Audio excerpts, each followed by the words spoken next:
stuff on the internet. So good morning, everybody, and good evening to one of our panelists, and welcome to the second Prentice Institute webinar that we're hosting this year. This particular session is titled From Local to Global, Immigration, Xenophobia, and Mainstreaming Extremism. And we're very pleased and honored to welcome three scholars from different parts of Canada and from the world, in fact, who are doing work related to these broader questions of not just what might be termed demographic change, what can be termed a loaded phrase, but also the implications and the responses from a social, political, cultural, and of course, ethnic, in many cases, standpoint. The reason that I asked Dr. Amy Mack to help me pulling this panel together is that we are seeing, of course, significant increases in, let's call it the public acceptability, if you will, of sentiments or expressions that maybe were not as welcome in the past. I certainly don't want to say that everybody is racist, but we do see elements or tones and language that is being used today in many places, particularly in response to changing immigrant and ethnic profiles across the country and around the world as people continue to move. And as a demography-oriented institute, I thought it most germane to speak about the sort of responses and the implications that we have to changing population profiles, both as a child of immigrants myself, but also as a white middle-aged academic. So we have a different perspective here. So I'm very pleased to welcome our panelists today. Our panelists are Dr. Amar Amarasingam from Queen's University, Dr. Anita Nissen, the postdoctoral fellow at Aalborg University in Denmark, and Dr. Amy Mack, who is currently a postdoctoral fellow at the University of Oslo and also co-director at the Canadian Institute for Far Right Studies. Before we get into our questions, and we will have time for questions from the audience at the end, I'd like to, of course, give a brief territorial acknowledgement. So, Oki, and welcome to the University of Lethbridge. Our university's Blackfoot name is Iniskim, meaning Sacred Buffalo Stone. The university is located in traditional Blackfoot Confederacy territory. We honor the Blackfoot people, and of course, all the treaty peoples here in Canada, and their traditional ways of knowing and caring for this land, as well as all Aboriginal peoples who have helped shape and continue to strengthen our university community. So on behalf of the Prentice Institute and the University of Lethbridge, I'd like to welcome our panelists today. We can take that slide down. Thank you, Sandy. And we'll start maybe just from a quick context here in terms of the Institute's goal from its founding has been to look at the big questions facing society, whether they're from a historical standpoint, of course, from a demographic, political, policy perspective, and to really find a way to engage some of the broader policy discourses around major topics that face our contemporary institutions. And demography, immigration, but also the responses that local populations have to that is clearly part of that big set of questions. So we will be alternating our first speakers to try to be as democratic as possible. And so for the first question, our order will be Amar, and then Anita, and then Amy. It must purely be a coincidence that my first name does not begin with A. That's actually the real reason why this panel was convened. So one of the things that is very important when we talk about questions of immigration and extremism is the question of identity, right? So ways of marking both inclusion and exclusion. So to frame that in another more accessible way, identity categories can be used to see who is fit or who does fit in terms of conversations around citizenship and belonging. And these conversations can be inherently inclusionary and exclusionary. So when we talk in the Canadian sense about identity and demographic change in immigration, Amar, what are the narratives? What are the sort of the key themes and messages that you're seeing and dealing with in your work? Yeah, I mean, that's a good question. I mean, I think there is some good news overall. There was a environic study, I think, published fairly recently that showed, the number of people who say there are too many refugees or that too many refugees are not real refugees, has basically gone down from about 80% at the height in 1980s to about 40% now. Too many immigrants don't adopt Canadian values. That number has also dropped, and so to about 48%, which is still about 50% of the Canadian population, but the trend is in the right direction. So I think on some level there's some good news. But what I will say is, whenever other things are going wrong in the country, housing prices, people who say that they don't like, quote unquote, where the country is going, that sort of thing, and that number is through the roof now, you do see immigrants immediately become the scapegoats, right? And so the same Environic study had a very interesting chart that showed that when asked why they believe there's too much immigration to Canada, in 2022, 15% said immigrants drive up housing prices, and that number has gone up to 38% in 2023, right? And so what's more interesting to me was the number of people who said we don't want to let too many immigrants into the country because they are a quote unquote threat to Canadian culture was 24% in 2022, which dropped in 2023 to 8%, right? So for some reason, just in the year, immigrants have become less of a threat to Canadian identity. And so, but that's not the interesting part. The interesting part is whatever the issue is broadly that is making Canadians nervous, I guess. You can see that immigrants become an immediate kind of scapegoat for whatever issue is circulating in the ethos, whatever is making them uncomfortable and nervous, right? And so that's what's kind of interesting, that regardless of whatever the specifics of the issue are, or might be, immigrants tend to become the scapegoat for anything that kind of makes them uncomfortable. So that, I think, is what's happening in the mainstream. But of course, in the far right fringes, where I probably spend too much time, there's all this concern that still remains about Great Replacement, white cultural genocide. This brown people are having too many kids, that the kind of makeup of what Canada is going to look like is going to change over time, and so I think that kind of thread of in terms of argument is still very much present on the far right. It's becoming louder and more mainstream for sure, and I think we'll talk about that in later on. But I think what was acceptable to be spoken out loud is now those kinds of goalposts are shifting, which creates kind of larger problems as well. Great, thank you very much. We'll then go to our European colleague in Denmark. Anita, some perspectives from across the Atlantic, please. Yes, thank you. I think across Europe we see many of the same aspects, maybe not so much regarding housing, but for sure the scapegoating of migrants in various forms. And also, the discussions about the Great Replacement and so on. I think I'm just going to approach this a little bit different because I'm talking about a lot of countries in Europe. So there's, of course, a lot of ways also for the far right to consider this question. So I'm just, if it's okay, I'll just make it a bit more broad. So just to begin, then migration and ethnic nationalism does tend to be sort of the core issue for the far right in Europe, broadly speaking. So it's very much about these cultural differences that are highlighted more than outright racism in terms of what is stated. So basically there's of course a lot of discussion about how best to conceptualize the far right, but I draw on the categorization which looks at cultural and ethnicity based and then also racial based nationalism, where we see that in terms of culture, the proponents of this view often discussed depending on the Islamization, as they call it, of Europe. So basically this idea that Islam is sort of going to creep into society through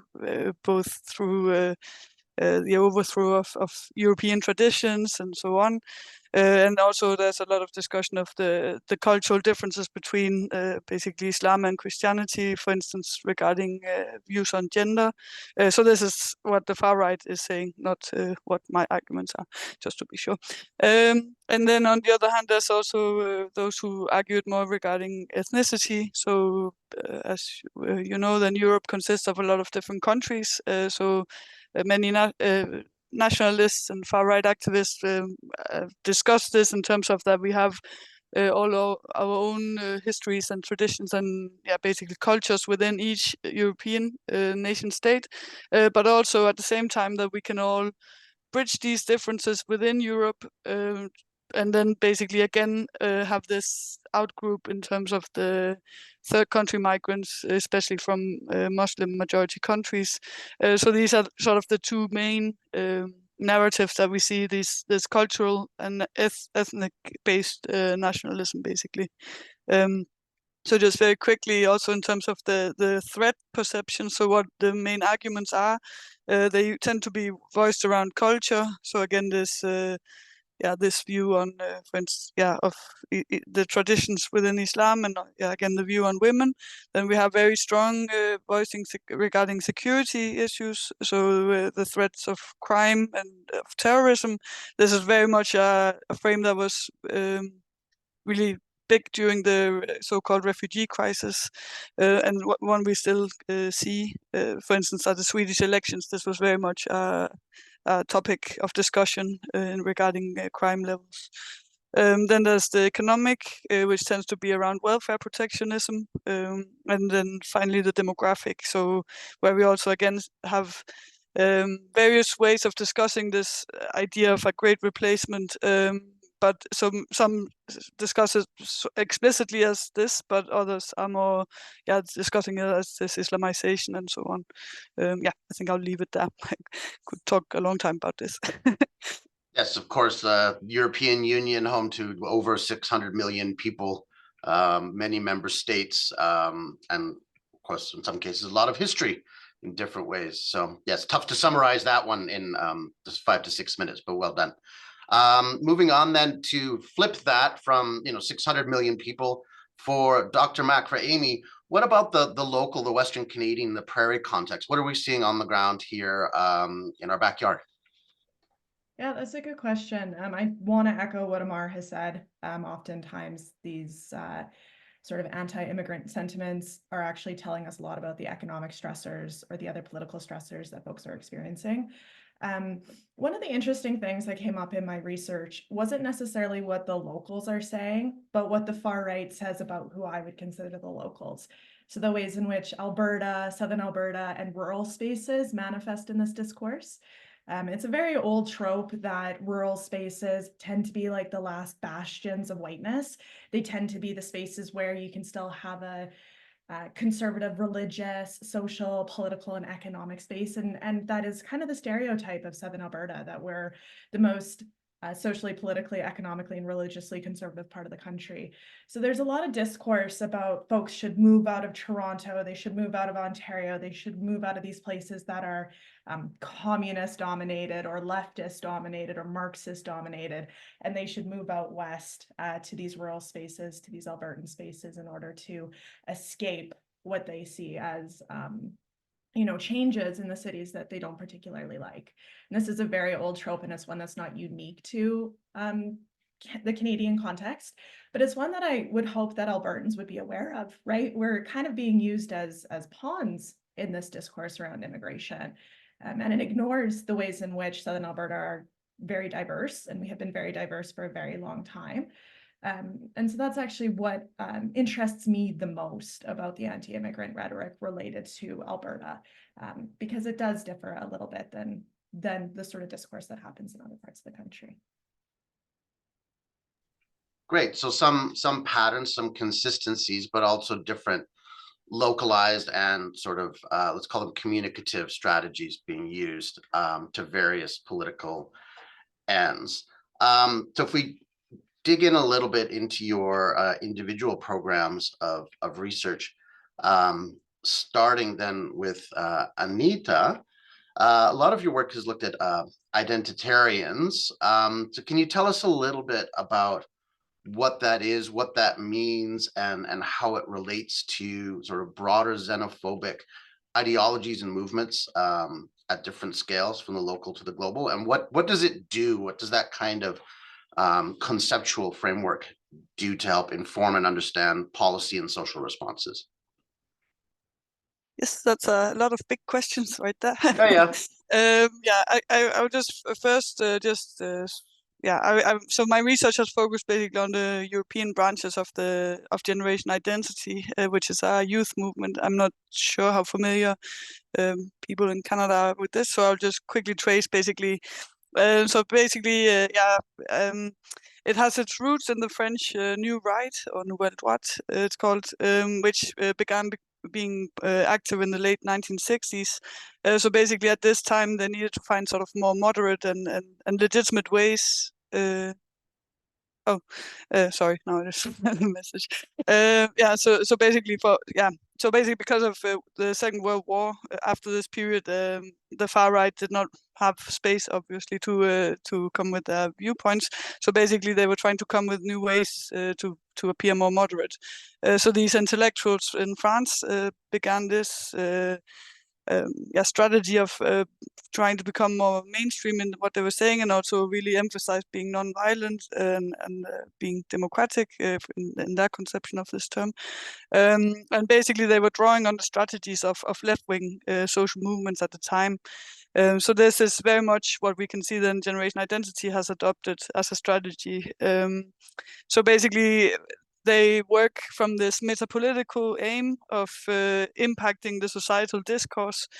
So by bringing in terms such as this conspiracy of the Great Replacement, and also the concept of or the idea of remigration. Like, so basically they want to make the far right ideas more palatable for the broader public, and basically in this way shift the boundary of the societal discourse. So basically this youth movement came in the 2010s and basically drew a lot on these ideas from the New Right, and have been very known for their direct actions, like also like protests, usually only involving few members, but which were very much working at attaining public attention. So getting into the media basically has been their strategy. They work very consciously at this strategy, so they'd arrange summer schools and so on, where they were teaching each other basically how to both work at this communication, but also they do combat exercises. So here we see the more far right, or the more explicit extreme right part of this. So basically also conducting training actions and so on, basically preparing in what they believe will soon be a civil war basically coming about.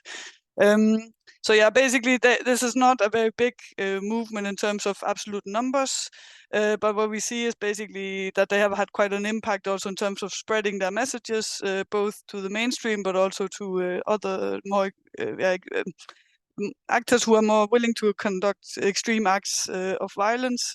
So we, for one, see it in the various terrorist attacks where the perpetrator has written it into basically the manifestos, especially this idea of the Great Replacement. Also in Europe, if we look at the political side, then they have sort of made this anti-immigration discourse again more palatable, or again more acceptable to express these viewpoints. Of course, it's hard to pin down that it's exactly this movement, but they have for sure, with some of the actions, you might have heard of their boats action in the Mediterranean in 2017, and then they made several others of this type of border protests, where they were basically trying to dissuade migrants from entering Europe, but also getting media attention to what was happening basically in the Mediterranean and so on. So in this sense, again, it's hard to directly measure the impact, but for sure they have had some. The same with the UN Global Migration Pact. They launched this huge, large-scale campaign against it, which was very strong online. So online is also their key mobilization space. So again, here we saw actually that the Austrian government decided to withdraw from this migration pact, and this is something some scholars, say is due to basically generation identities work in this. I don't know, should I continue? I can talk a lot about this, but it should be said also that they're very weak currently. In Europe, they have been shut down. The French authorities have shut the French branch down, and also the German and Austrian groups have also faced very strong pushbacks from it's called the Federal Office for the Protection of the Constitution in Germany and Austria. So basically they branded them as extremists, and in Austria they are not allowed to show the symbols anymore of the movement. So it's something the authorities are also very conscious about. But at the same time, the key actors such as Martin Sellner is still very much active. I'll stop there. Sorry, it's a bit long. Not at all. And I'll maybe, as a little priming question for later, I do often wonder about the difference between risk perception and risk assessment, right? So you may have minority voices that become very dominant or are perceived to be very dominant when, in part through digital media and other forces. And we'll loop back to this, but I think there's something there about sort of the threat assessment, political responses or lack thereof, and maybe some of the asymmetries, and that knife can cut both ways. Which gets into questions about risk communication, and part of communication includes coding and decoding of messages and language and text and even images. Amy, your work has definitely focused on linguistic strategies that can code or cover anti-immigrant sentiment. What does that look like? What have you found? Well, first I will say, Anita, we do have generation identity in Canada. It's not particularly prevalent. There is a chapter in Calgary. My understanding is that they're very prone to infighting, so they don't get a lot done. I will say they did a very prolific postering campaign of Southern Alberta towns, basically saying generation identity cares about rural communities. Justin Trudeau doesn't care about rural communities. We're here to fight for you. They papered my small rural Southern Alberta hometown, and the posters went down the next day. The locals were not particularly interested in that messaging.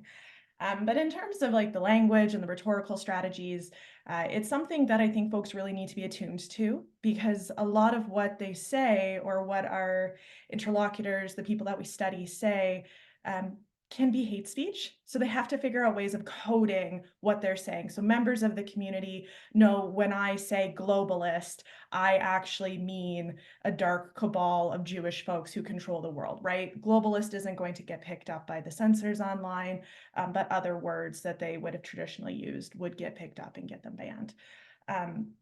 One of the things that I found really interesting in my work, and really frustrating as a woman, was the ways in which the far right uses what I would call liberal Islamophobia, which is where the far right trots out this care for women, this care for feminism, this care for queer folks as an excuse to be Islamophobic, to say we can't let Muslims into Canada because they have bad views towards feminism, they have bad views towards women, and they have bad views towards the queer community.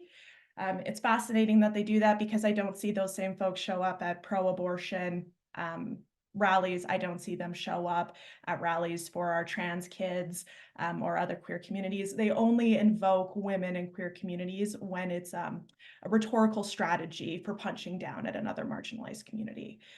So when I talk about this, I just want folks to think about the messaging coming from these groups, and what are they actually trying to communicate, and what are they actually trying to hide in their messaging, because they've gotten really crafty because they have to, which makes it a little bit more difficult for us to push back against radicalization and the mainstreaming of extremism.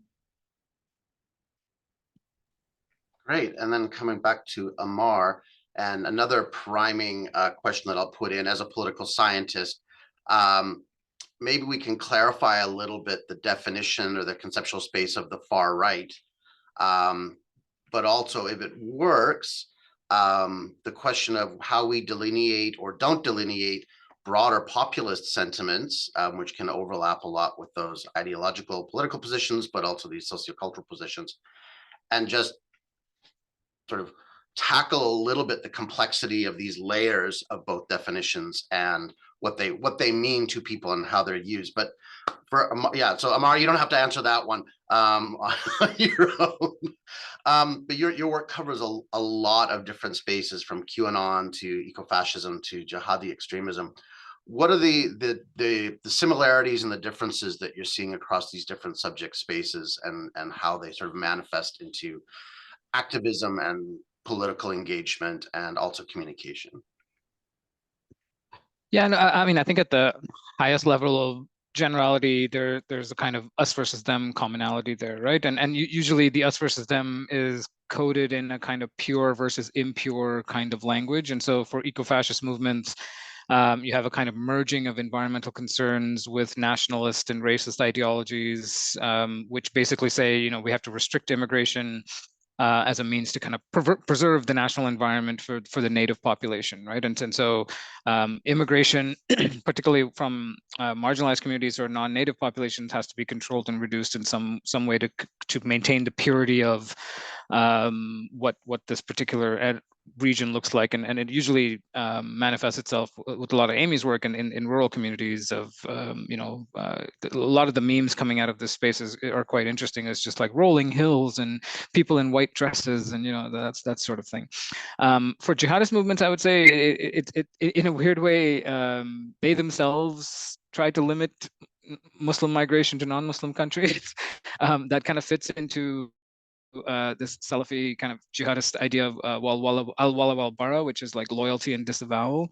And so a lot of ISIS propaganda will basically say, stay away from anything that's non-Muslim, stay away from anything that's Western culture, democratic styles of governance, to maintain a kind of Muslim purity, right? So again, you have this kind of impure versus pure dynamic, which I think is quite important for all these movements, regardless of their kind of ideological specificities. The other thing that got me thinking, hearing Anita speak as well, is how much these are reciprocal sometimes, and so how one movement will bring about the rise and consolidation of the other. So the English Defence League arose largely in response to a lot of Muslim activism that was happening. The identitarian movement arose largely in response to kind of Syrian migrant crisis. And so you have these things always pushing back and forth and feeding on each other. And we're seeing similar dynamics with kind of Israel and Gaza currently. And so there is that kind of back and forth with some of these movements that is something also to watch. And we're noticing it also with the Sikh population in India and diaspora communities in Canada. And so because Canada is very much a diaspora-oriented country, a lot of the foreign conflicts do have ripple effects here in multiple ways. So. Great, thank you. And as we get into our questions too, this is my third priming question for the discussion at the end, is the actual demographic reality of that fear when we look at a state like Canada with a fertility rate that is well below replacement, and a policy emphasis on immigration, of course, which is not new for this country. The futures question, we'll open up the space for wild speculation in a little while. But the demographic realities of Canada definitely are butting up against a lot of these dynamics day to day, in fact. And then, so question number 3, and we'll start with Amy then. Let's talk about the far right, or as was pointed out earlier, sort of this shift to what are perceived by people perhaps on this panel as more extreme positions, but also the public acceptability or the mainstreaming of these more extreme positions.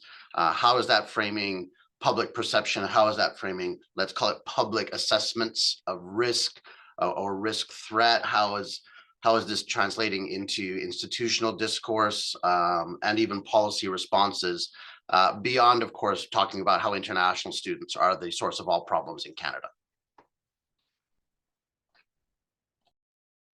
Yeah, no, that's a good question. My sense of this particular area is that we're just seeing more polarized views.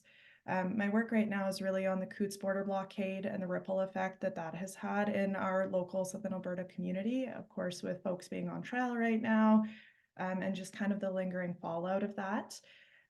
One of the things I've seen in my field work in small towns is that folks are either all in on these groups or they've decided that they want absolutely nothing to do with this. They may have at one point been somewhat sympathetic to these things, perhaps might have been at risk of radicalization themselves, but the Coutts border blockade was kind of a breaking point for a lot of folks. So when it comes to having discussions with people, I've found it to be a little bit more difficult. Because when you have extreme polarization of views, it can be harder to bridge that chasm that's happening, not necessarily between the left and the right, but in this case, when it comes to vaccinations or belief in science or the medical establishment. So I think the lingering impacts of something like the Coutts border blockade is just how do we have conversations about policy, and how do we have conversations within our institutions that attend to people's very different views. And views that they're really comfortable voicing as well. I'm sure those of you in the audience who are in Southern Alberta, you've seen the signs on the highways, you've seen the bumper stickers on the trucks. People are very vocal in their support for these things. And people are perhaps less vocal in their lack of support of these groups. But it's mostly the polarization that I'm seeing right now. And then we'll turn over to Amar. What about from your standpoint, whether it's national or specific to some of the sort of, let's call them the subpopulations or different movements that you've studied? What are you seeing in terms of that swing to the more open extremes? Yeah, I mean, I think social media, I mean, not to always talk about social media, but I think that has served as an interesting kind of bridge between what used to be hyper fringe communities online to the mainstream, right? And nothing shocked me more than watching QAnon become what it is, because QAnon started as this tiny movement in the sewers of the internet, which was then picked up by medium influencers on YouTube, and then got picked up by Alex Jones universe. And who watches the Alex Jones universe? The Trump team watches the Alex Jones universe. And then it was asked about, Trump was asked about it on the debate stage, right? So it went from 4chan to the debate stage in a very short period of time. And I think so what would have just kind of lived and died sometimes, some of these movements in the dark corners of the internet have now found avenues to kind of reach the mainstream in interesting ways, and sometimes with the help of very famous mainstream media folks like Tucker Carlson and so on, right? And so the Great Replacement theory is a good example here, where as Amy was saying earlier, they speak in very coded language. There's a lot of discussion about demographic changes and immigration on Tucker Carlson's show. He speaks to the deliberate efforts to undermine traditional American values. Just like these little coded ways of speaking. Democrats are trying to replace the current electorate with people from other countries, and so you create this kind of non-racist conversation almost, where you're not speaking in clearly racist terms, but everyone who watches this show knows what he means and what he's trying to say, and so that I think is allows some of these what used to be fringe ideas to kind of seep into the mainstream in very dangerous ways. I mean, for a lot of extremism researchers, more and more people have been talking about what used to be a pretty fringe term in terrorism studies, stochastic terrorism, which is the idea that as more people talk about a particular thing, you have an increased risk that one of those individuals who's hearing this message is going to do something about it, right? So when these messages were just fringe, you had a much less group of people listening and potentially acting on it, people you can watch and monitor. Whereas now, if it's on Fox News and 14 million people are listening to it, it becomes a much harder issue of how to actually spot and talk about or do something with the people that might be acting on it. And if you read any of the manifestos that came out from Buffalo or Allen, Texas, or a lot of these recent lone actor attackers, they're citing fringe platforms, but they're also citing mainstream actors, right? Mainstream politicians, mainstream media operatives, and so on. And so it's already having that kind of effect, just kind of the louder and more common this kind of conversation is, and the more urgent it is that our in-group is going to suffer from something that's happening, the more likely it is that one or two of them actually will do something about it. Yeah. Great, thank you. We're not going to talk about Tucker Carlson in Alberta. We are absolutely going to talk about that, but later. Anita, back to you then. What about from the European or even the Scandinavian context more specifically, if that makes more sense? Yeah, I guess I can approach both. I think I might approach it from the more maybe the political party side, where we've seen a very strong, sort of mainstreaming of both the discourses, but also, of course, the rise of radical right parties lately in Netherlands and Sweden. We also have now Sweden Democrats coming in. Italy, I mean, I don't want to list them all.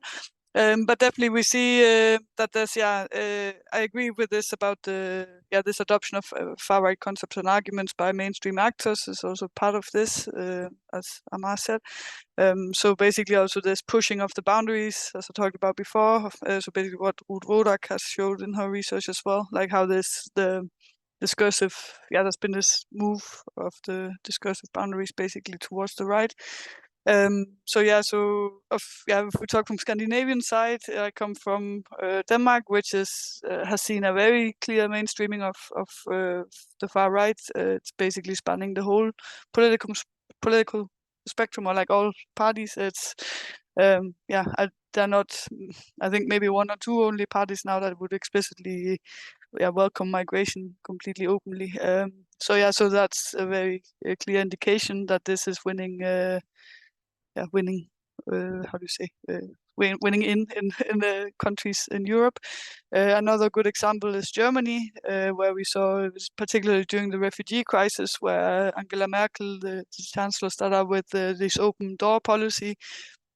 And then you saw the rise of the movement Pegida, which then led to the rise of the far right party Alternative for Germany.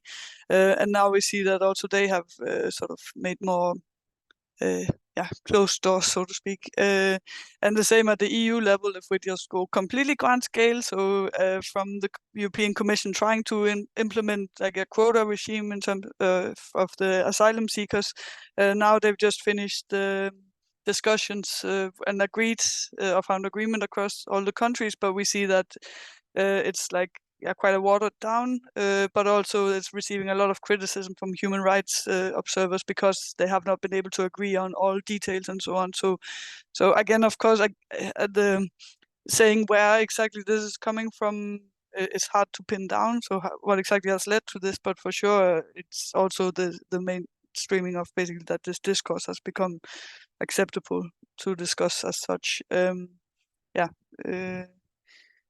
Yes, I think I'll maybe leave it there for now. Okay, thank you for that. So a lot of similarities, a little bit of variation and sort of emphases. From a policy standpoint or a political leadership standpoint, then I guess my two questions are, is this mainstreaming of extremism and the far right, however we define it, as a political scientist, we have a pretty clear sense of where that line is. But what might you see as viable strategies, both around that bimodal distribution, which Amy very kindly graphed out for us as well, and that polarization, and how do we manage the introduction of these perspectives in democratic institutions that are ostensibly designed to balance out the diversity of perspectives coming up from the public? So the grand question, what should we do? As Lenin said, what is to be done? Yes, I pulled that out. Yep, you have it. And we'll start, I think, with who wants to go first? Any volunteers? Amar. I think we need to get Travis Kelce and Taylor Swift on board somehow. I think that'll solve everything. No, I mean, I think going back to Anita's point, what the kind of anti-immigrant backlash that we didn't notice was when the Ukrainian conflict popped off and the Ukrainian migrants started coming in, right? And so what that shows me is it's not necessarily about immigration proper or just immigration. It's about who is coming in and where are they coming from and what do they look like. And I think part I'm very bad. I'm very good at bad news, but I don't know how to answer the what do you do about it kind of questions. But I think part of it is challenging some of these hypocrisies, challenging some of these myths and pieces of misinformation, because I'm not sure how much they're even known to the public properly, right? And so I think part of that is just being noisy about it to the point where people kind of understand what the stuff's going on. I know a lot of people just say, immigrants we need to teach everyday people about kind of the demographic benefits and cultural enrichment and economic contribution of migrants. And my pushback has always been, it doesn't matter if they do nothing. Like, it doesn't matter if they do nothing. If we decide as Canadians that we're an immigrant accepting and refugee accepting country, that's that, right? And so it's not a question of how model of a minority they are that then makes everything okay. So I think part of it is just education and kind of combating some of this misinformation that needs to happen. Yeah, but I think we're also quite bad at having this conversation as Canadians, because I think we kind of shelter ourselves with the comfort blanket of multiculturalism to the point where we don't actually have to have any real conversations about what's happening, how this demographic shifts are actually affecting people, right? So no, I think that's a good point. Amy, you are eager to jump in. Yeah, I was just going to say, before we started this webinar, Anita and I were talking about Canadian exceptionalism.